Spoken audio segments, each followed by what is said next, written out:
All right. So this, similar to some of the others that have come before me, is my research journey. It all started with wanting to explore research. I had just joined faculty in 2014. I was full-time clinical working in the NICU and wanted to get a taste of research and really understand if it was something I was interested in. This was the Dixie Cup phase.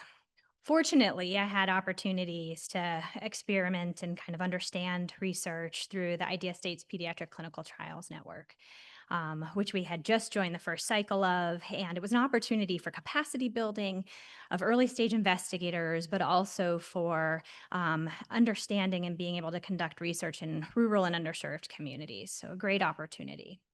I entered into the network and came forth with ideas, and none of them were good ideas.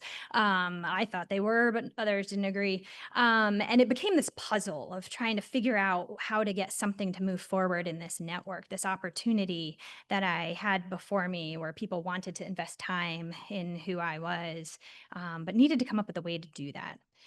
So I started thinking about rural and underserved communities, the patients I serve, what was a common link between our sites. And it was, in my mind, the opioid epidemic and babies who have been exposed to opioids in utero, a common issue in our communities in rural and underserved settings.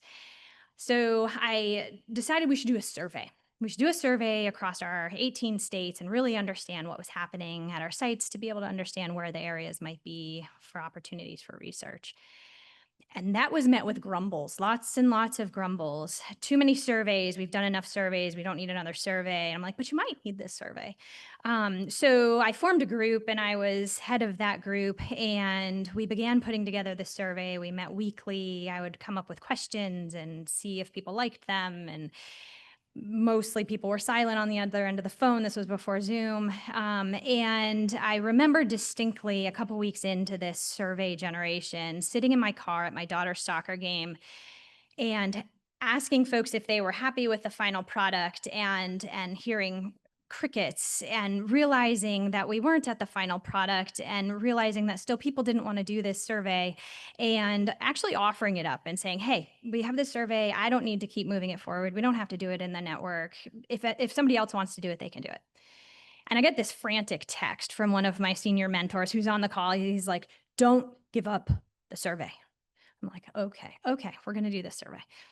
So fast forward about 2 weeks, and I'm in a special meeting at our face-to-face meeting in DC for the Idea States. And it becomes clear why this individual was so hard set on me keeping this survey. And that was because the HEAL initiative, which hadn't been named yet, but billions of dollars, 2 billion towards the opioid epidemic and research in this field, was beginning to build. And they wanted to set up research across the spectrum of care. So from adults and pain management to neonates and the babies that I care for. But they were having trouble finding anybody doing research in this area who seemed right for this position to build this foundation. Except there was this research network and there was this group who was putting together a survey. And and this survey all of a sudden had risen to this level of importance that I had not expected. And so we finished up the survey, and about a month or two later, I'm sitting at the NIH in DC, having been flown down, and have the individuals from various agencies, directors of agencies, sitting in front of me saying, "So, are you up for leading this?" Like, I'm not sure what I'm leading, but heck yeah. So enter the fire hydrant stage, where I've got my Dixie cup and I'm standing in front of this fire hydrant and water is splashing in my face and I can't breathe and I can't see, but I'm going to figure this out. So it became clear that the survey was not the final product. We did an observational study across 30 sites. We gained a lot of data. I had a lot of support in that. Two colleagues joined me who are also early stage investigators, Dr. Lori Devlin and Stephanie Merhar. And this observational study showed a ton of variation across 30 sites. Like, no one's getting good care. There's just no real care plan here. So it became clear, people got increasingly excited with this work, and it became clear that they wanted a trial. So, mind you, I've never conducted a trial, but I said, heck yeah, I'm here for this. So we put together, we kind of sat all in a room, understood where the gaps were, where we needed to address and put our energies. And I started putting together a trial. And what I didn't have in research understanding, I made up for as a clinician, understanding the gaps where the needs were and putting things together in a way where we could really address important issues.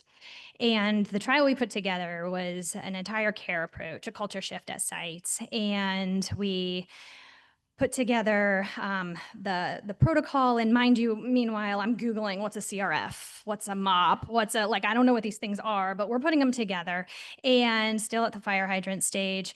And we have this trial. I have a minute left, but I'm going to go over. That's okay. And we put together this trial and we get ready to conduct it, and COVID happens. So we pivot, and 4 months later, we implement this study. We train over 26 sites, 5,000 nurses, 50 care settings, and how to care for these babies. And that's when it gets really exciting because the NIH loved this. And they were like, you're our person. You're doing amazing work. You need to talk to these folks. You need to present here.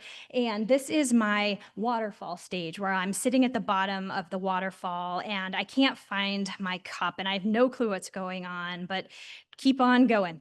So in the waterfall stage, there's debriefing of Congress. There's a lot of media training, and media training, if you know anything about it, is done before you talk to the media. And that is not my safe place. But I had a lot of media training by the NIH and went on a media blitz with Diana Bianchi, who's the head of the NICHD at the time. And with a viewership of over 1.5 million, our articles were translated into 48 languages. And there was so much excitement over this work. Hold on. So I have not quite reached this phase yet. We're getting ready to publish the next, the follow-up of our work.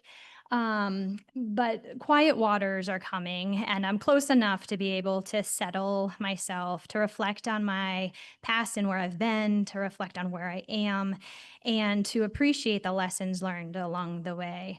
The path you envision for yourself is not always the path you should take. Say yes to the survey, say yes to things that continue to build your capacity and your interests.